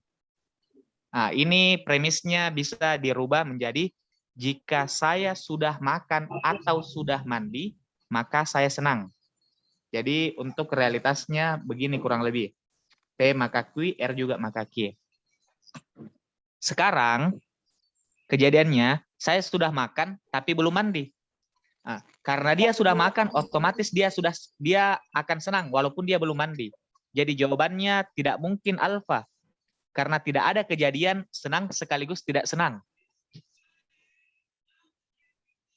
Coba teman-teman pikirkan. Apakah ada kejadian saya senang sekaligus tidak senang? Tidak ada. Tidak mungkin ya. Itu namanya kontradiksi terhadap diri sendiri. Tajam sekaligus tumpul, kan itu tidak mungkin. Maju sekaligus mundur, kan itu tidak mungkin ya. Jadi senang sekaligus tidak senang itu tidak ada kejadian yang seperti itu. Makanya opsi A itu salah. Dan ternyata banyak yang jawab opsi A karena berpikiran saya makan berarti saya senang, saya belum mandi berarti saya tidak senang. Dan saya simpulkan opsi A itu salah. Nah, jadi apa dong yang benar? Saya sudah makan tapi belum mandi. Nah, karena dia sudah makan, otomatis dia akan senang. Berarti jawabannya B. bebek. Jawabannya yang Jadi jawabannya B, bebek. Jadi dia tidak perlu melakukan keduanya biar dia senang. Dia cukup satu kejadian biar dia senang. Bisa ya? Jadi banyak Ya, banyak yang ke Gocek ini untuk di nomor 2. Nah, nomor 2 tadi banyak yang jawab A. Ternyata jawabannya itu B, bravo. Nah, ini konsep di nomor 2, kalau kalimatnya seperti ini, kalau digabungkan menjadi atau. Maksudnya bagaimana? Kalau digabungkan kalimatnya menjadi, jika saya sudah makan atau saya sudah mandi, maka saya senang. Kalau konsep atau, salah satunya terwujud, itu bernilai benar. Oke? Sebentar kita bahas konsep dan atau di nomor 3. Oke, bisa ya? Nah, jadi untuk nomor 2, belakangan-belakangan ini banyak yang jawab B karena sudah dengar penjelasannya, oke. Yang penting kalian sudah tercerahkan. Gitu. Bisa ya? Garis lagi nih. Nah, lanjut. Nomor 3. Silakan dibaca 1 menit. 1 detik. Nggak bisa ya? 1 menit deh. Nomor 3, silakan dibaca dulu. Terus drop jawabannya di kolom komentar.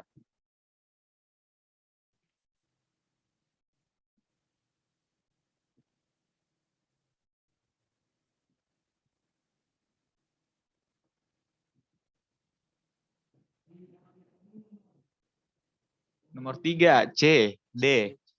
CD. Celana dalam dong. C, D, E. D, C. Ada yang bisa sebutkan huruf C tanpa huruf E?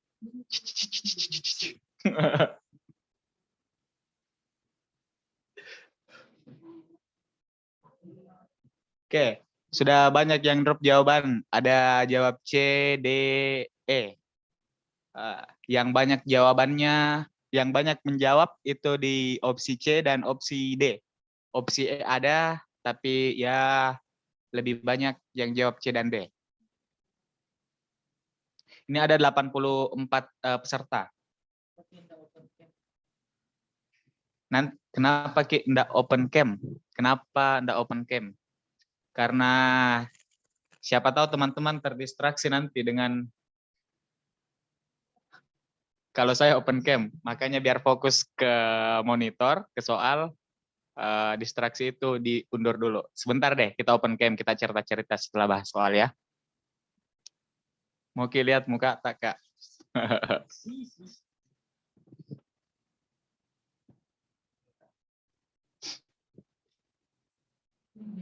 Ternyata di sini negara WKWKWK. WKWK Land.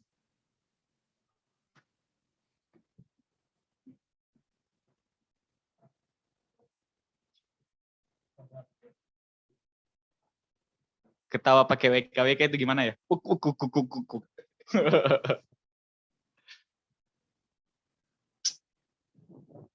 Nah, oke. Lanjut. Jadi untuk nomor 3, ini kalian sudah menjawab. Ada yang jawab C, ada yang jawab delta, juga ada yang jawab error. Nah, A dan B tidak ada yang menjawab, karena A dan B memang benar, sudah pasti salah A dan B. Nah, yang membingungkan di sini apakah jawabannya C, D, atau E. Oke, untuk nomor 3, kita kembali fokus dulu, teman-teman.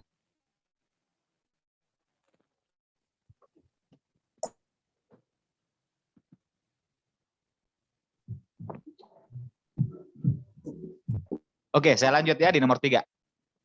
Oke, kita kembali fokus di nomor 3. Saya senang apabila saya sudah makan. Saya senang apabila saya sudah mandi. Saat ini saya tidak senang. Jika kembali karena untuk nomor 2 dan nomor 3 bacaannya sama. Jadi bacaannya itu kalian boleh simbolisasinya itu atau notasinya kalian bisa lihat di nomor 2. Saya tuliskan ulang saja. Di sini P maka ki dan R maka ki. Oke. Kesimpulannya atau kejadian saat ini saya tidak senang. Berarti negasi kui terjadi. negasi Q yang terjadi. Nah, kesimpulannya gimana? Kembali lagi. Ini P yang menyebabkan Q. R juga yang menyebabkan Q. Oke, kalau Q tidak terjadi, otomatis R tidak terjadi. Dan P pasti terjadi. Bagaimana bahasanya? Berarti kalau negasi Q terjadi, maka negasi R atau negasi P dan negasi R. Nah, karena kalau Q tidak terjadi, otomatis R tidak terjadi. Dan P juga pasti tidak terjadi. Makanya R dan P tidak terjadi. Jadi jawabannya, saya belum makan dan belum mandi. Saya belum makan dan belum mandi. Saya bau dan saya lapar. Belum makan, lapar, belum mandi, bau ya. Jadi jawabannya C. Nah. Oke.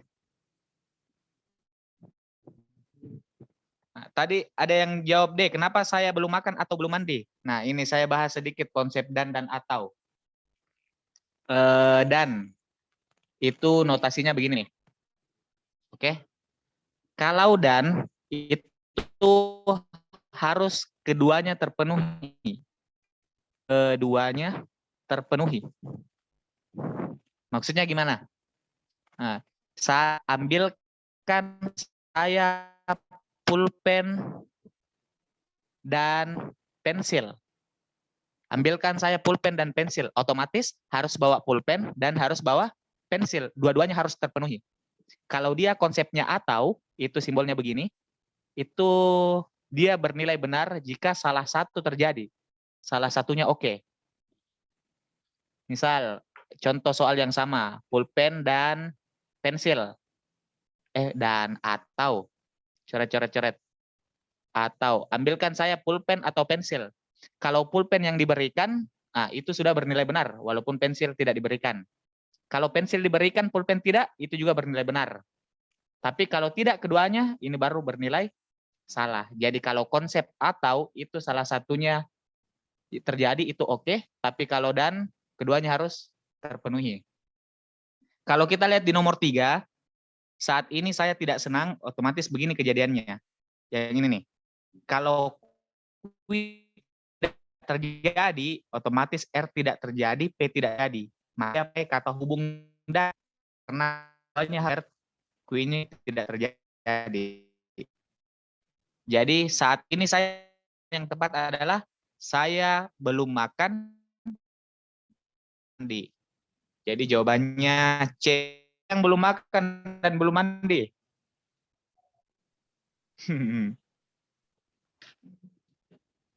Atau ya.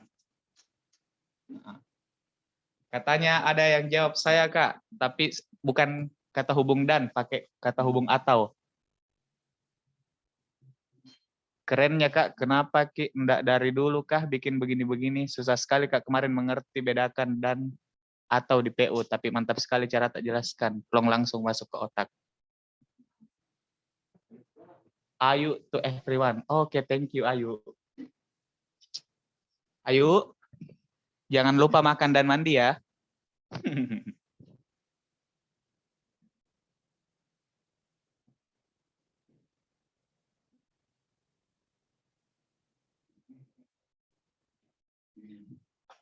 Oke, itu untuk nomor 3. Jadi untuk jika maka materinya memang agak banyak. Dia pakai jika maka ini namanya implikasi. Coba kalian cari tahu materinya. Nah, nama materinya untuk nomor 1 dan nomor 3 itu logika implikasi. Ya, biasanya kita bacanya jika maka. Sebentar saya kasih list materinya yang bagusnya kalian pelajari sebelum ikut bimbingan belajar di Amsterdam Institute. Nah, biar nanti kalau ikut bimbingan belajar di Amsterdam Institute, itu bakal plong. Kalau katanya, ayo. Nah, oke. Tadi kita sudah bahas nomor 1, 2, dan 3. 1, 2, dan 3. Sekarang kita lanjut di nomor 4 dan nomor 5. Nah, Nomor 4 dan nomor 5 ini materinya namanya logika kuantor. Pakai Nomor diagram. 4 dan 5 ini materinya namanya logika kuantor. Tadi yang sempat bicara pakai diagram Venn itu boleh pakai diagram Venn. Tapi kalau belum ngerti-ngerti banget pakai diagram Venn juga boleh pakai cara yang lain. Karena diagram Venn itu menguji validitas, bisa dipakai dengan menguji validitas. Nah, coba kalian kerjakan dulu nomor 4 dan nomor 5 ya. Saya perkecil dulu ya. Ini kita geser ke bawah deh. Biar tidak terganggu nomor 1, 2, dan 3-nya.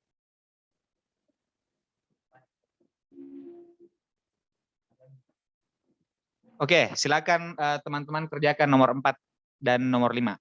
Oh, nomor 4 dulu, biar interaktif.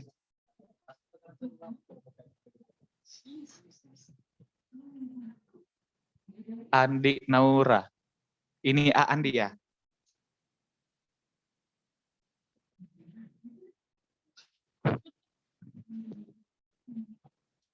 Saya nggak open kamera, pasti bakalan seru banget kalau mukanya kelihatan.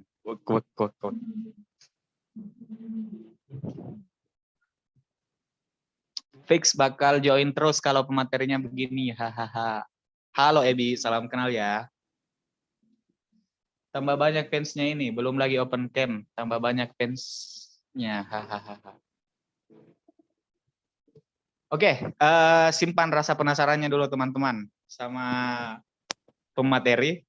Silahkan teman-teman fokus dulu jawab nomor 4 dan nomor 5. Oke, kita fokus dulu jawab di jawaban nomor 4. Silakan teman-teman pikir jawaban nomor 4 kira-kira apa? Oke, saya waktu 1 menit. Kalau sudah silakan drop jawabannya.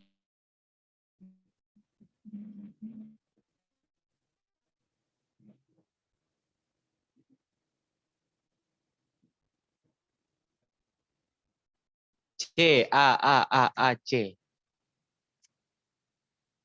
C A A, cerdas, cerah, dan asik.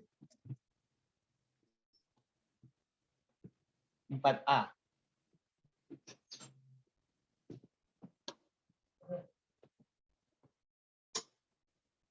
Nah, oke, sudah banyak yang menjawab.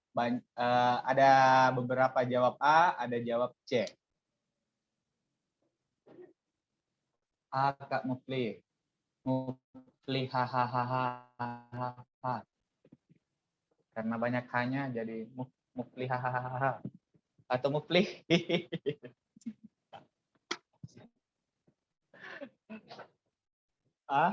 Oke.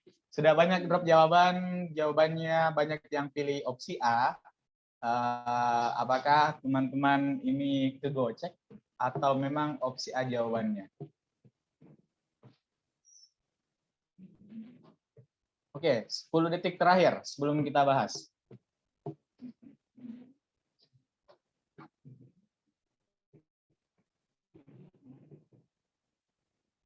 10, 9, 8, 7, 6, 5, 4, 3, 2, 1. Oke, jawabannya sudah terkumpul, sudah ada banyak yang menjawab.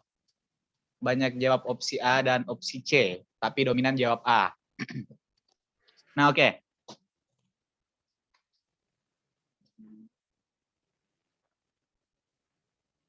Jawaban untuk nomor 4. Nah, saya bawakan materinya sedikit dulu deh. Jadi ini namanya logika kuantor. Teman-teman tolong fokus dulu, karena ini materi, jangan sampai terlewat. Jadi untuk menguji validitas dari suatu kesimpulan, biasanya kita pakai metode diagram Venn yang temannya bilang tadi. Nah, itu cuman salah satu metode, bukan satu-satunya, tapi salah satu metode untuk menguji validitas dari suatu kesimpulan. Nah, bedakan ya, yang mana valid, yang mana benar. Kalau valid berarti dia terstruktur dalam logika. Tapi kalau benar, itu parameternya adalah kenyataan. Nah, nanti deh kita eksplorasi lebih lanjut yang mana valid, yang mana benar. Di sini saya akan bahas logika kuantornya dulu. Jadi sebelum membahas logika kuantor, yang paling pertama yang harus kalian tahu itu mengidentifikasi entitas. Identifikasi suatu entitas. Nah, entitas itu apa? Entitas itu seperti apa ya? Benda boleh, pokoknya sesuatu. Entitas itu kata lain dari sesuatu. Biar keren dikit, saya ganti namanya entitas. Entity. Oke, yang pertama identifikasi entitas. Terus yang kedua sebenarnya di textbook logika kuantor itu kita pakai logika tertutup. Nah, kalau kalau ada kata, biasanya ada kata all, ini all, simbolnya biasanya begini, terbalik. Diterjemahkan dalam bahasa Indonesia itu semua. Kok sama semua ya? Semua. Nah, terus ada yang namanya exist. Simbolnya terbalik. Ini diartikan dengan kata ada. Tapi di beberapa textbook di bahasa Indonesia, exist ini diartikan dengan kata beberapa. Atau dengan kata sebagian. Nah, makanya agak rancu penarikan kesimpulan kalau ada kata beberapa dan kalau ada kata sebagian. Karena apa? Kalau kita memikirkan kata beberapa, yang terjadi di kepala kita begini nih. Misal beberapa angsa warna hitam. Nah, di kepala kita terjadi seperti ini. Misal ini kepalanya. Nah, kepalanya lonjong. Beberapa angsa warna hitam. Yang terjadi di kepala beberapa berarti ada ini warnanya hitam. Ini warnanya bukan hitam. Kan itu yang terjadi. Kalau ini yang terjadi, ini menimbulkan yang namanya asumsi. Sedangkan asumsi pada logika itu dilarang, itu haram. Karena banyak menyesatkan. Nah, makanya kalau ada kata beberapa, kalau ada kata sebagian, ganti dulu dengan kata ada, biar gampang penarikan kesimpulannya. Oke? Bisa ya? Nah, lanjut. Sekarang saya bahas di nomor 4. Beberapa bangunan menggunakan kayu jati. Semua rumah sewa tidak menggunakan kayu jati. Kesimpulan, beberapa bangunan bukan rumah sewa. Nah, ini ada kata beberapa nih. Ganti dulu jadi kata ada. Ini juga beberapa diganti dengan kata ada. Ini ganti dengan kata ada. Ini juga beberapa diganti dengan kata ada. Nah, kita fokus ke soal. Ada bangunan menggunakan kayu jati. Semua rumah sewa tidak menggunakan kayu jati. Ada bangunan bukan rumah sewa. Nilai dari kesimpulan tersebut adalah A valid, B tidak valid, C mungkin valid, D mungkin tidak valid, E tidak dapat ditentukan. Kalau soal seperti ini, ada yang mengatakan ada opsi mungkin valid dan mungkin tidak valid, itu sudah pasti bukan jawabannya.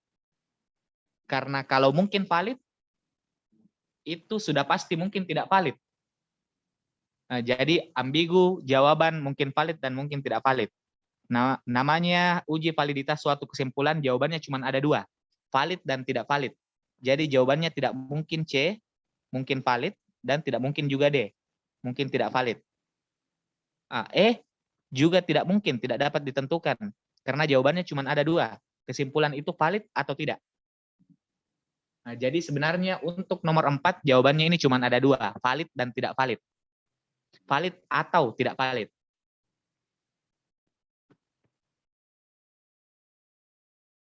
Karena mungkin itu asumsi, ya. Nah, jadi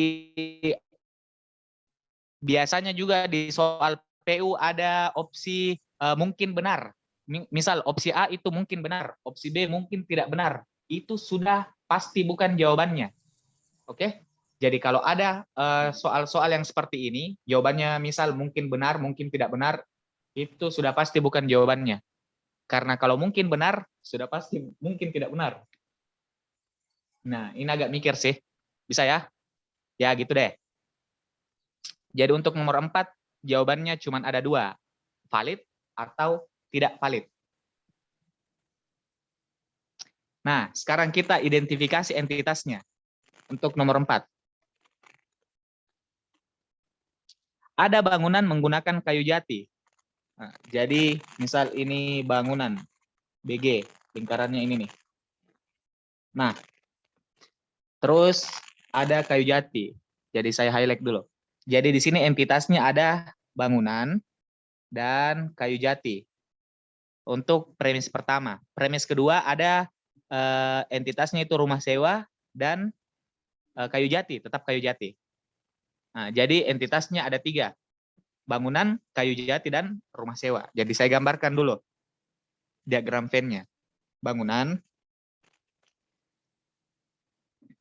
kayu jati, ini rumah sewa. Nah, jadi triknya kita gambarkan ketiga entitas itu secara beririsan semuanya. Seperti pada gambar. Oke, bangunan, kayu jati, dan rumah sewa. BG itu bangunan, KJ kayu jati, RS rumah sewa. Bukan rumah sakit ya. Oke, terus bagaimana caranya? Kita mulai dari yang ada kata semuanya. Kita berarti mulai dari premis yang kedua. Semua rumah sewa tidak menggunakan kayu jati. Nah, lingkaran ini kan lingkarannya rumah sewa. Yang ini lingkarannya kayu jati. Katanya di soal semua rumah sewa tidak menggunakan kayu jati. Nah, berarti yang ini kita arsir. Karena apa? Yang ini maksudnya saya arsir berarti saya hilangkan. Karena bagian yang saya arsir, dia termasuk rumah sewa yang menggunakan kayu jati. Nah, makanya saya arsir, saya hilangkan daerahnya. Ngerti maksudnya ya? Saya ulang. Jadi lingkaran atau entitas yang pertama adalah rumah sewa dan kayu jati. Fokus lihat rumah sewa dan kayu jatinya. Oke? Terus lihat kembali di premis kedua. Semua rumah sewa tidak menggunakan kayu jati. Nah, berarti rumah sewa yang tidak menggunakan kayu jati ada di bagian di sini dan bagian ini nih. Oke? Makanya yang saya arsir maksudnya adalah saya hilangkan bagiannya. Karena apa? Karena yang saya arsir ini adalah rumah sewa yang menggunakan kayu jati. Padahal soal menginginkan rumah sewa tidak menggunakan kayu jati. Makanya saya arsir yang warna merah. Warna merah ini saya buang. Bisa ya? Bisa, Kak. Oke, lanjut. Ke premis pertama. Ada bangunan menggunakan kayu jati. Kalau ada, kita pakai tanda silang. Kalau semua berarti kita pakai arsiran. Nah, kalau semua, ini kita pakai arsir. Kalau ada, kita pakai tanda silang. Ini arsir maksudnya begini. Nah, gitu deh. Ini erase dulu. Maksudnya tanda silang. Kalau ada, kita pakai gunakan tanda silang. Begini. Nah, ada bangunan menggunakan kayu jati. Nah, ini entitasnya bangunan, yang ini entitasnya kayu jati. Di mana daerahnya bangunan sekaligus kayu jati. Berarti boleh di sini, boleh yang ini. Oke? Tapi karena yang ini tadi ada di daerah lingkaran merah, berarti itu tidak terpakai lagi.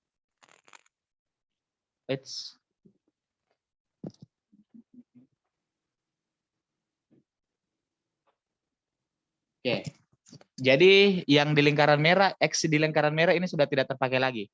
Karena apa? Karena ini sudah tidak termasuk. Nah, sekarang kita lihat hasil gambaran kita ke kesimpulan soalnya. Kesimpulan, ada bangunan bukan rumah sewa. Nih, lihat tanda X. Iya benar, ada bangunan. Ada bangunan bukan rumah sewa. Di luar dari lingkarannya rumah sewa. Berarti dia bernilai valid. Karena apa? Karena benar, ada bangunan, ini silang menandakan ada bangunan yang bukan rumah sewa atau di luar dari lingkarannya rumah sewa. Berarti nomor 4 jawabannya A, valid. Bisa ya? Jadi ini agak rumit sedikit penjelasannya untuk konsep, tapi kalau umpamanya teman-teman sudah sering mengerjakan, sisa set, oh jawabannya valid. Set, oh jawabannya tidak valid. Oke, nah jadi nomor 4 jawabannya A, valid. Karena itu yang tergambarkan di diagram Venn. Oke, nomor terakhir, nomor 5. Semua atlet, oke bisa ya, nomor 4 ya. Saya anggap semuanya bisa, ini nomor terakhir di nomor 5. Silahkan teman-teman kerjakan. Seperti biasa, waktunya 30 detik, dan silahkan Rob jawabannya kalau sudah.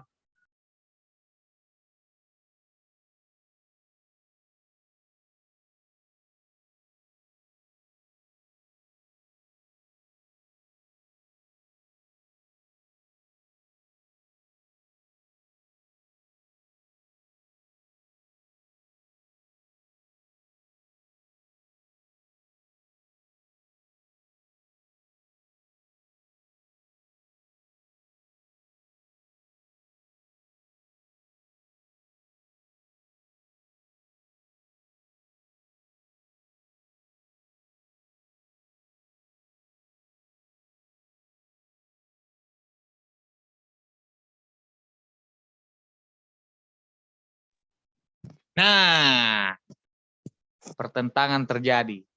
Ada jawab A, ada jawab B. Ada jawab alfa, ada jawab bebek. Jadi gimana dong? Beberapa itu berarti atlet kah? B.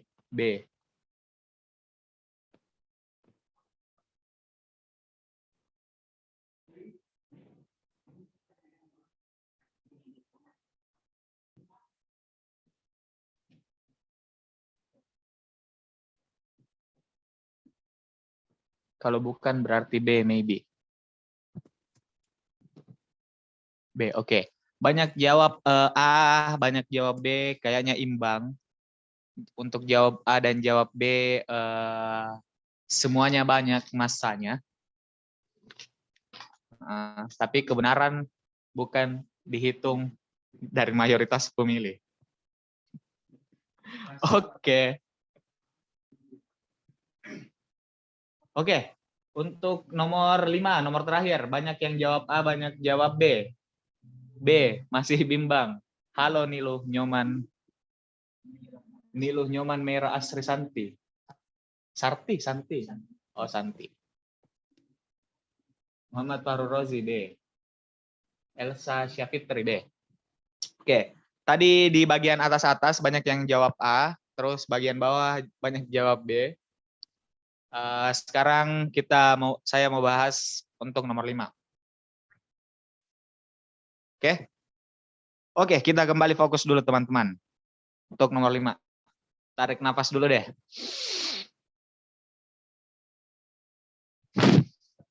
Oke, silakan dihembuskan. Nah, lanjut nomor 5. Semua atlet menjaga pola makan. Beberapa yang menjaga nih. Beberapa yang menjaga pola makan suka berolahraga. Kesimpulan, beberapa yang suka berolahraga adalah atlet. Nilai dari kesimpulan tersebut. Seperti biasa, kalau ada soal seperti ini berarti mungkin valid, mungkin tidak valid, tidak dapat ditentukan, bukan sebagai jawaban. Di sini apa entitasnya? Iya benar, atlet, pola makan, menjaga pola makan, dan beberapa menjaga pola makan suka berolahraga. Jadi entitasnya juga ada 3. Jadi saya gambarkan entitasnya. Atlet, pola makan, dan berolahraga. Nah, cara kerjanya kita pakai 2 entitas dulu deh. Nah, karena kan kita mulai dari kata semua. Nah, jadi di sini adalah atlet. Lingkaran ini adalah atlet, yang ini adalah menjaga pola makan. Semua atlet menjaga pola makan. Berarti bagian yang mana diarsir? Bagian di sini atau di situ? Nah, ingat, yang diarsir adalah yang bukan daerahnya atau daerah yang dibuang. Semua atlet menjaga pola makan. Nah, yang diarsir daerah mana nih? Daerah di sini atau di situ? Di sini. Di sini. Di sini. Oke, di sini ya. Oke, jadi yang diarsir adalah daerah di sini. Nah, karena daerah ini tidak memenuhi, makanya dibuang. Atlet dan pola makan. Maunya soal semua atlet menjaga pola makan. Berarti atlet yang tidak menjaga pola makan, wilayahnya dibuang. Oke, sudah pintar. Lanjut. Terus entitas selanjutnya, beberapa yang menjaga pola makan suka berolahraga. Berarti di sini entitasnya adalah olahraga. Beberapa seperti biasa, kita coret, ganti dengan kata ada. Ada. Nah, gitu deh. Ada yang menjaga pola makan, suka berolahraga. Berarti di mana daerahnya? Ada yang menjaga pola makan, suka berolahraga. Yang mana daerahnya olahraga sekaligus pola makan? Nah, daerahnya ada dua. Boleh di sini, boleh di situ. Ya? Oke. Bisa dimengerti? Ada yang menjaga pola makan, suka berolahraga. Berarti polanya keberadaannya itu boleh di sini, boleh di sini. Oke? Kalau ada dua tempat yang boleh disinggahi, biasanya dituliskan X, tapi besar. Maksudnya apa? Keberadaannya ini tidak dapat ditentukan apakah dia ada di bagian ini nih, atau bagian ini. Ngerti ya? Tapi dia ada. Oke? Nah, lihat kesimpulannya. Beberapa yang suka berolahraga adalah atlet. Kalau X-nya keberadaannya ada di sini, berarti kesimpulannya valid. Kalau X-nya ada di sini, yang ini, berarti kesimpulannya tidak valid. Nah, karena keberadaan dari yang menjaga pola makan dan suka berolahraga itu ada dua, karena dia ada dua, maka kita tidak tahu keberadaannya ada di mana. Karena kita tidak tahu keberadaannya ada di mana, berarti jawaban kesimpulannya adalah tidak valid. Jadi jawabannya B, bebek. Bisa ya? Nah, jadi fokus bahasannya di nomor 5, keberadaan premis kedua. Ada yang menjaga pola makan, suka berolahraga. Jadi dia harus ada di bagian olahraga sekaligus pola makan. Di mana daerahnya? Nah, daerahnya bisa menempati kedua bagian ini. Nah, karena dua tempat yang boleh dia tempati, makanya jawabannya tidak valid. Atau, ya, jawabannya tidak valid.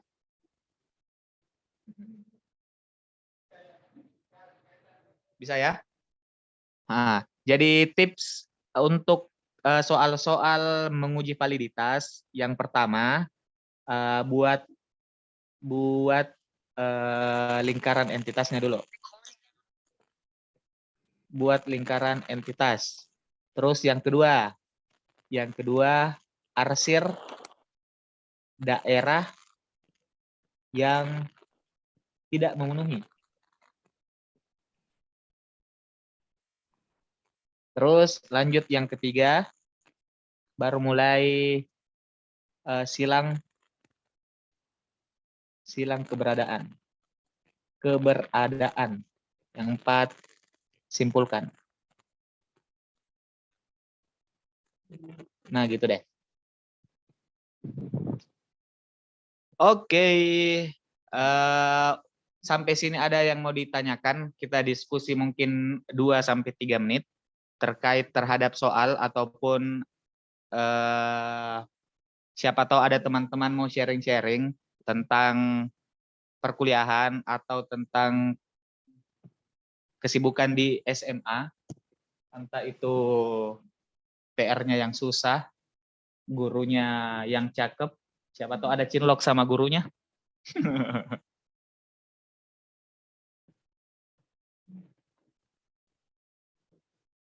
Oke, saya kasih waktu buat bertanya untuk teman-teman kalau ada yang mau ditanyakan. Satu pertanyaan untuk materi atau yang soal yang saya bahas, dan satu pertanyaan bebas. Kalau mau chat di kolom komen boleh, nanti saya baca. Kalau tidak ada, berarti saya rasa cukup jelas pembawaannya tadi.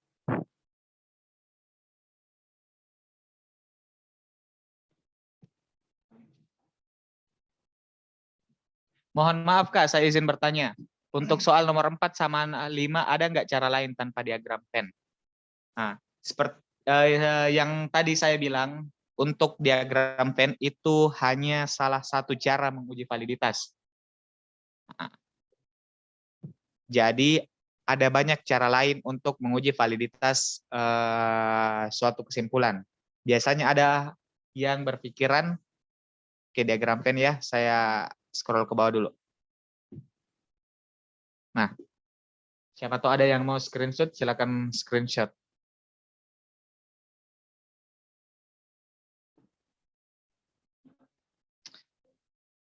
Oke, jawaban untuk Nilu.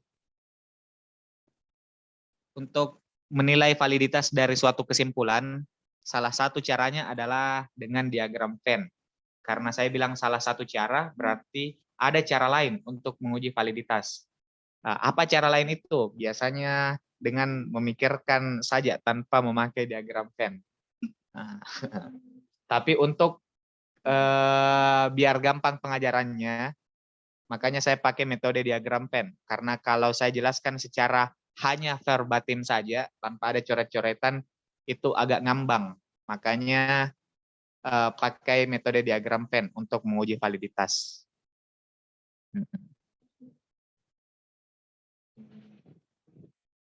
Tapi metode diagram Venn ini yang paling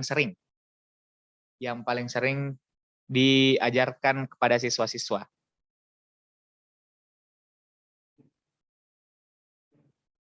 Bagaimana caranya? Ini tadi caranya.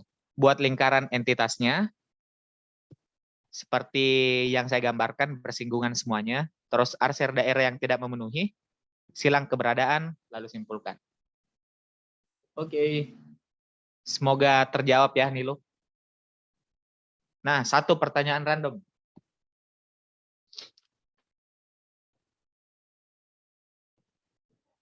Kalau ada yang mau open mic, silahkan open mic. Kalau malu, terus mau pakai kolom chat, silakan. Ini tadi kalau teman-teman sudah screenshot, ini pembahasan yang paling pertama. Silakan teman-teman screenshot juga.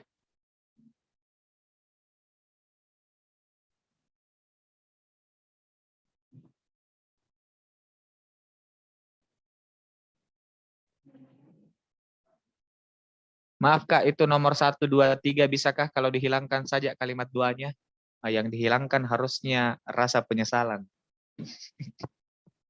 Oke, untuk nomor 1, 2, dan 3, apakah pernyataan kedua itu bisa dihilangkan?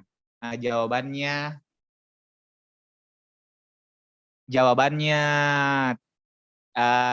premis kedua dihadirkan untuk mengecoh. Kita tidak tahu. Soalnya itu kita tidak bisa menentukan, jangan sampai saya bilang hilangkan saja premis kedua dan ternyata poin untuk kebenarannya ada di premis kedua. Jadi memang harus dikerjakan, memang harus komprehensif cara melihat soalnya. Jadi premis pertama dan premis kedua memang harus dibaca. Dan salah satu premis biasanya, saya ulang, salah satu premis biasanya dihadirkan untuk mengecoh.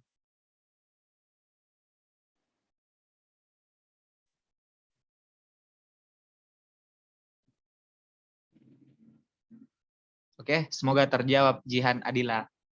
Baik, terima kasih infonya Kak. SMA Negeri 1 Banjarangkan. Oke. Oke, salam kenal semua teman-teman. Semoga hari-harinya menyenangkan. Terus, oke Kak, makasih. Oke. Semoga hari-harinya menyenangkan, semester 2-nya dilahap dengan baik.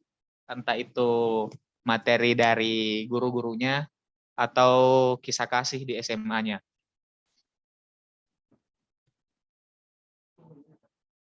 Oke.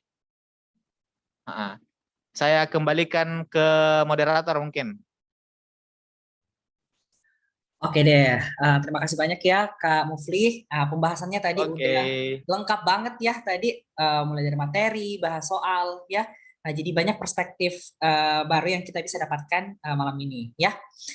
Oke deh. Nah, jadi buat teman-teman semua tetap pantengin ya Instagram Amsterdam Institute karena tiap minggu kita bakalan adain sesi seperti ini. Jadi kapan lagi kan bisa belajar sharing-sharing tips dan trik cara jawab soal UTBK. Gratis lagi ya, semua bisa join, nggak perlu daftar ya, kalian tinggal klik saja nanti link Zoom-nya yang ada di story Amsterdam Institute. Atau buat teman-teman mungkin yang udah pernah join kelas trial dari Amsterdam Institute, kita punya grup tersendiri ya. Kalian bisa akses linknya di situ dan share ke semua teman-temannya pokoknya yang mau belajar ya, karena ini betul-betul gratis. Tapi ingat, kalau udah join, untuk memastikan kondisi di room ini tetap kondusif ya, kita batasi hanya sampai 100 peserta ya. Jadi kalau misalkan teman-teman udah join, usahakan make sure jaringannya tetap stable, jangan sampai left, karena kalau left bisa aja nanti kuotanya diambil sama teman-teman yang lain. Baiklah, sampai bertemu lagi ya di kesempatan selanjutnya. Semoga di kesempatan selanjutnya Kak Mufli udah bisa open cam ya. Banyak yang request, termasuk kalau saya nggak salah ini nama alumni ya, Angelis Sombolinggi. Ya oke. Semoga selalu sehat semuanya ya adik-adik. Tetap semangat untuk persiapan UTBK-nya. Semoga nanti bisa lulus di jurusan dan PTN favoritnya masing-masing. Amin. Oke deh. Sekian untuk malam ini.